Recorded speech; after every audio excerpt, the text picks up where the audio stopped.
Lightyear is a film which follows an adventure in space, and you can't make a film about space without thinking about Star Wars. Lightyear certainly pays homage to its predecessor in some cool ways we've noticed, and we're here to tell you about it. Number 1. Nothing like an adventure on a desert planet. Buzz's space station he begins his story at looks eerily similar to the planet Geonosis from Star Wars Attack of the Clones. Not only the planet itself, but the structures on that planet. I hope they both had some space ice cream to keep them cool. Number 2. We'll need a scientist to explain the difference. Lightyear uses a hyperlaunch system, while Star Wars uses a hyperspace drive. Entering the two types of travel also look very similar with the stretched blue lines. They also both use rings to achieve this form of travel. You liked it, so you put a ring on it. Number 3. I think they might have double booked. The rooms used by the characters in Lightyear and the Jedi Council Chambers from the prequel Star Wars films look very similar, not only in design but in lighting and color. Lightyear spends a lot less time with a group of 20 or so Jedi discussing politics, so the rooms are used a little bit differently. Number 4. If you could live anywhere in the galaxy, why would you live on a swamp? Luke Skywalker gets stuck on the filthy, swampy planet Dagobah in search of Yoda, while Buzz finds himself on a filthy swamp planet as well. Coincidence? Well, probably yeah, but still fascinating, no? I'm looking for someone. Looking? Found someone you have, I would say. Number 5. Lando Calrissian would be so proud. Parts of Lightyear seem to be inspired by the Cloud City introduced in Star Wars: The Empire Strikes Back. Here's hoping Lando will stop by Star Command someday.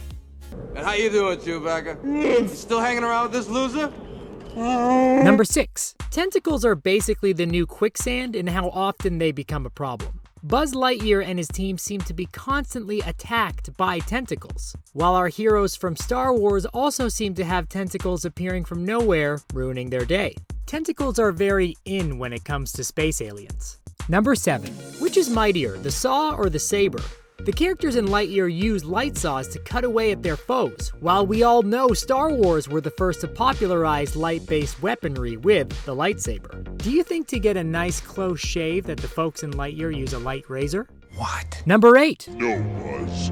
I am your father. If you see some steam and red glowing light, just know the villain is on his way. In Buzz's case, it is Emperor Zurg, while in Star Wars, that's the Darth Vader, ready to ruin some perfectly good droids, and some perfectly good pants of any rebels in his way.